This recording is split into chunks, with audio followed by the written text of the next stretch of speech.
अस्सलाम वालेकुम वनक्कम। नाम है हमारा समीर खान फ्रॉम रायलसीमा अनंतपुरम।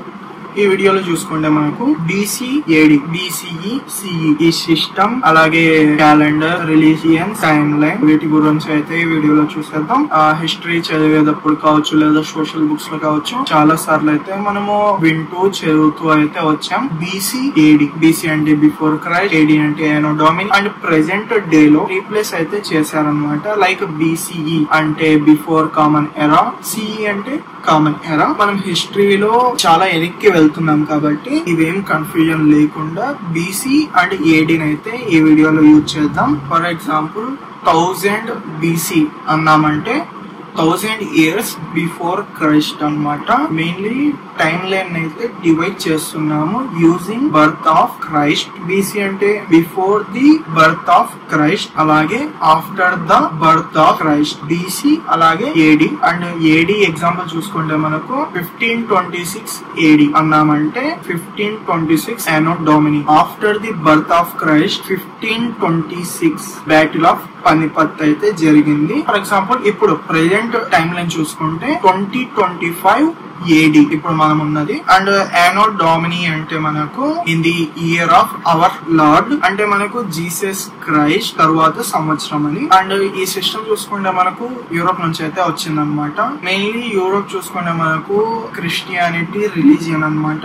అందుకే మనం బర్త్ ఆఫ్ క్రైస్ట్ అయితే తీసుకోవడం జరిగింది. ఇలా ఎందుకు తీసుకున్నాం, ఈ టైం లైన్ లో మనం మధ్యలో బర్త్ ఆఫ్ క్రైస్ట్ అయితే ఎందుకు పెట్టామంటే మనకు ఏదైతే టైం లైన్ ఉందో ఆ టైం లైన్ ని డివైడ్ చేయడానికి అయితే తీసుకున్నాం అనమాట. ఎందుకు డివైడ్ చేయాలంటే ఇయర్ 0 అయితే మనకు తెలియదు అనమాట, అందుకు డివైడ్ చేయాల్సి ఉంటుంది. ఫర్ ఎగ్జాంపుల్ మనకు ఇప్పుడు 2025 లో అయితే ఉన్నాం, దానికి ముందు ఇయర్ 2024, దానికి ముందు 2023, 22, 21. సో అలా వెనక్కి వెళ్తే ఇయర్ 0 అయితే ఉండాలి కదా, అది మనకు లేదనమాట. అందుకే మనము BCADs తో బర్త్ ఆఫ్ క్రైస్ట్ ని ఆ టైం లైన్ తో మనము ఏదైతే టైం లైన్ ఉందో దాన్ని డివైడ్ చేయడం అయితే జరుగుతోంది ఇక్కడ. అండ్ ఇది ఎంటైర్ వరల్డ్ అయితే యాక్సెప్ట్ చేసింది. కింద అరబ్ కంట్రీస్ కావచ్చు, దాని పక్కనే ఉన్న ఇండియా కావచ్చు, దాని పక్కనే ఉన్న చైనా కావచ్చు, పైన ఉన్న రష్యా కావచ్చు, దీన్ని యాక్సెప్ట్ చేయడం అయితే జరిగింది అనమాట ఎంటైర్ వరల్డ్. ఇక్కడ మీరు చూసుకుంటే బర్త్ ఆఫ్ క్రైస్ట్, దాని తర్వాత నుంచి 1 AD, 2 AD, 3 AD, 4 AD, 5 AD dot dot dot 2023 AD, 2024 AD, 2025 AD. ఇప్పుడు present year 2025 AD. So for example ఇది ఏదైతే ఉందో మనం మధ్యలో డివైడ్ చేస్తున్నాం కదా బర్త్ ఆఫ్ క్రైస్ట్ ని, అది మనం తీసేస్తే ఫర్ ఎగ్జాంపుల్ నేను 2002 లో అయితే పుట్టాను. బర్త్ ఆఫ్ క్రైస్ట్ ని యూజ్ చేసి టైం లైన్ ఏదైతే డివైడ్ చేస్తున్నామో అది డివైడ్ చేయకపోతే నేను 2002 లో పుట్టాను అని అయితే చెప్పాను కదా, అది మనకు తెలియదు అనమాట. అండ్ ఇప్పుడు ప్రెసెంట్ ఇయర్ 2025 ఏదైతే ఇయర్ ఉందో ఆ ఇయర్ కూడా మనకి తెలిసేది కాదనమాట. కంప్లీట్ గా మనకు టైం లైన్ మొత్తం క్వశ్చన్ మార్క్స్. అండ్ ఈ సిస్టమ్ ఏదైతే ఉందో దీన్ని తీసుకొచ్చింది మనకు డియోనిసియస్ ఎగ్జిగ్యూస్ అన్నమాట. అతను తీసుకొస్తే మనకు దీన్ని ఏదైతే ఇప్పుడు మనం ప్రెసెంట్ డే లైఫ్ లో గ్రెగోరియన్ క్యాలెండర్ ని యూజ్ చేస్తున్నామో దాన్ని గ్రెగోరియన్ క్యాలెండర్ అని ఎందుకు అంటున్నామంటే పోప్ గ్రెగోరీ 13 ఎందుకు తీసుకొచ్చారంటే మనకు గ్రెగోరియన్ క్యాలెండర్ కన్నా ముందు మనకు జూలియన్ క్యాలెండర్ అయితే ఉండేది. ఈ నేమ్ కూడా వినే ఉంటారు, మనం చిన్నప్పటి నుంచి స్కూల్స్ లో కూడా చదువుకుంటూ వచ్చినదే. జూలియన్ క్యాలెండర్ ఉండగా మళ్ళీ గ్రెగోరియన్ క్యాలెండర్ ఎందుకు తీసుకొచ్చారంటే జూలియన్ క్యాలెండర్ లో చాలా ఇష్యూస్ అయితే ఉండేవన్నమాట. లైక్ లీప్ ఇయర్ కి సంబంధించి కావచ్చు, అలాగే ఒక రోజు ఎప్పుడు అయిపోయిందని కూడా కన్ఫ్యూజన్స్ అయితే ఉండేవన్నమాట, ఇష్యూస్ అయితే వచ్చేవన్నమాట యూజింగ్ జూలియన్ క్యాలెండర్. దాని వల్ల మనకు గ్రెగోరియన్ క్యాలెండర్ అయితే ఇంట్రొడ్యూస్ చేయడం జరిగింది పోప్ గ్రెగోరీ 13. ఇంత పెద్ద ఇస్లామిక్ కంట్రీస్ అయితే ఉన్నాయి, దాని పక్కనే మనకు ఇండియా ఉంది, దాని పక్కనే మనకు చైనా ఉంది. ఇక్కడ మీరు చూసుకుంటే ఏదైతే గ్రెగోరియన్ క్యాలెండర్ ఉందో ఇది ఏదైతే BCAD ఉందో ఇది మనకు ఒక రిలీజియస్ వేలో అయితే ఉందన్నమాట, క్రిస్టియానిటీ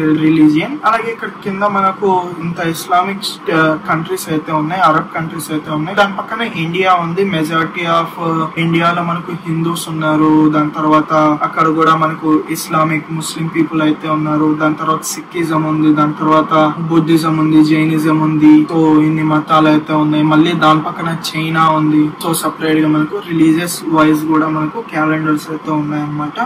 ఇక్కడ మీరు ఆన్ స్క్రీన్ అయితే చూడొచ్చు. ఇది మనకు హిజ్రీ క్యాలెండర్. హిజ్రీ క్యాలెండర్ వచ్చేసి మనకు ఇస్లామిక్ క్యాలెండర్ అన్నమాట. దీన్ని హిజ్రీ క్యాలెండర్ అని అయితే అంటాం. అలాగే మనకు నా ఐప్యాడ్ లో కూడా ఇక్కడ మీరు ఆన్ స్క్రీన్ అయితే చూడొచ్చు. ఇక్కడ చూడొచ్చు 1446 అని అయితే ఉంది. సో ఈ 1446 ఏదైతే ఉందో ప్రెజెంట్ ఇయర్ అన్నమాట. According to Hijri calendar year 0ని ఎక్కడ తీసుకుంటాం అంటే మనము ప్రాఫిట్ ముహమ్మద్ సల్లల్లాహు అలైహి వసల్లం మనకు మక్కా నుంచి మదీనాకి చాలా పెద్ద మైగ్రేషన్ అయితే చేశారనమాట. సో ఆ టైం లైన్ అయితే మనము ఇయర్ 0గా అయితే తీసుకున్నాం. అండ్ మనకు గ్రెగోరియన్ క్యాలెండర్ కి ఇస్లామిక్ క్యాలెండర్ కి మధ్యలో డిఫరెన్స్ చూసుకుంటే 600 ఇయర్స్ అన్నమాట. అలాగే మనకు చైనీస్ క్యాలెండర్ కూడా ఉంది. సో వీళ్ళ ఒక ఎంపరర్ అయితే ఉన్నారు వాంగ్ది. అతను చెప్పినందుకు అయితే చైనీస్ క్యాలెండర్ అయితే తయారు చేయడం జరిగింది. అలాగే మనకు హిందూ క్యాలెండర్ కూడా ఉంది. హిందూ క్యాలెండర్ విషయానికి వస్తే దాన్ని మనకు సఖా క్యాలెండర్ అని అయితే అంటారు. అండ్ ఈ హిందూ క్యాలెండర్ ఏదైతే సఖా క్యాలెండర్ ఉందో దానికి గ్రెగోరియన్ క్యాలెండర్ కి మధ్యలో డిఫరెన్స్ చూసుకుంటే 78 ఇయర్స్ అన్నమాట. సో ఇక్కడ మనము 3 ఎగ్జాంపుల్స్ తీసుకున్నాం. గ్రెగోరియన్ క్యాలెండర్ ని క్రిస్టియన్ టైం లైన్ ని యూజ్ చేయడానికి గల కారణం ఏంటంటే మనకు యూరోపియన్ ఎక్స్ప్లోరర్స్ అన్నమాట. మెయిన్ ఇంపార్టెంట్ వాళ్ళ కాంక్వెస్ట్ అన్నమాట. అలాగే మనకు ఫర్ ఎగ్జాంపుల్ మన ఇండియా చూసుకుంటే బ్రిటిషర్స్ అయితే మన ఇండియాలోకి వచ్చారు. సో ఇక్కడ మీరు చూడొచ్చు బ్రిటిషర్స్ వచ్చిన తర్వాత గ్రెగోరియన్ క్యాలెండర్ ని మనం ఎక్కువగా అయితే యూజ్ చేయడం స్టార్ట్ చేసామన్నమాట. అలాగే మనకు నాట్ ఓన్లీ దిస్ 2 రీజన్స్, దీని వెనకాల చాలా రీజన్స్ అయితే ఉన్నాయి for different countries, different reasons. And అన్నిటి కలిపి మెయిన్ రీజన్ ఏంటంటే మనకు బిజినెస్, ట్రేడ్ అండ్ కమ్యూనికేషన్. ఈ 3 ప్రతి ఒక్క కంట్రీని కలిపి ఉంచుతున్న కారణం కూడా ఉందన్నమాట. ఈ బర్త్ ఆఫ్ క్రైస్ట్ ని టైం లైన్ లోకి డివైడ్ చేయడానికి తీసుకోవడం, అలాగే ఈ గ్రెగోరియన్ క్యాలెండర్ ని యూజ్ చేయడానికి ఈ 3 కూడా ఇంకొక మెయిన్ కారణం అన్నమాట. అండ్ BCAD అనాలా లేదా BCE CE అనాలా, మధ్యలో డిఫరెన్స్ ఏంటి విషయానికి వస్తే BCని BCE తో అయితే రీప్లేస్ చేశారు, AD ని వచ్చేసి CE తో అయితే రీప్లేస్ చేశారు. చాలా వరకు యూనివర్సిటీలో స్టూడెంట్స్ కావచ్చు అందరూ కూడా క్వశ్చన్ చేయడం అయితే స్టార్ట్ చేశారనమాట. ఎందుకు రిలీజియన్ వైజ్ లో ఆలోచించడం కామన్ గా కూడా దీన్ని చెప్పొచ్చు కదా అని చెప్పేసి అందుకే దీన్ని అయితే రీప్లేస్ చేయడం అయితే జరిగింది. బట్ మీరు BC అండ్ AD ని కూడా యూజ్ చేయొచ్చు, లేదా BCE అండ్ CE ని కూడా యూజ్ చేయొచ్చు అనమాట. మీరు ఎలా పిలిచినా కూడా సిస్టమ్ ఒకటే, బట్ నేమ్స్ అయితే డిఫరెంట్ అన్నమాట. System is the same but names are the different. And ఇప్పుడు మనము 2025 AD లో అయితే ఉన్నాం, లేదా మీరు 2025 CE లో ఉన్నాం అని కూడా అనొచ్చు.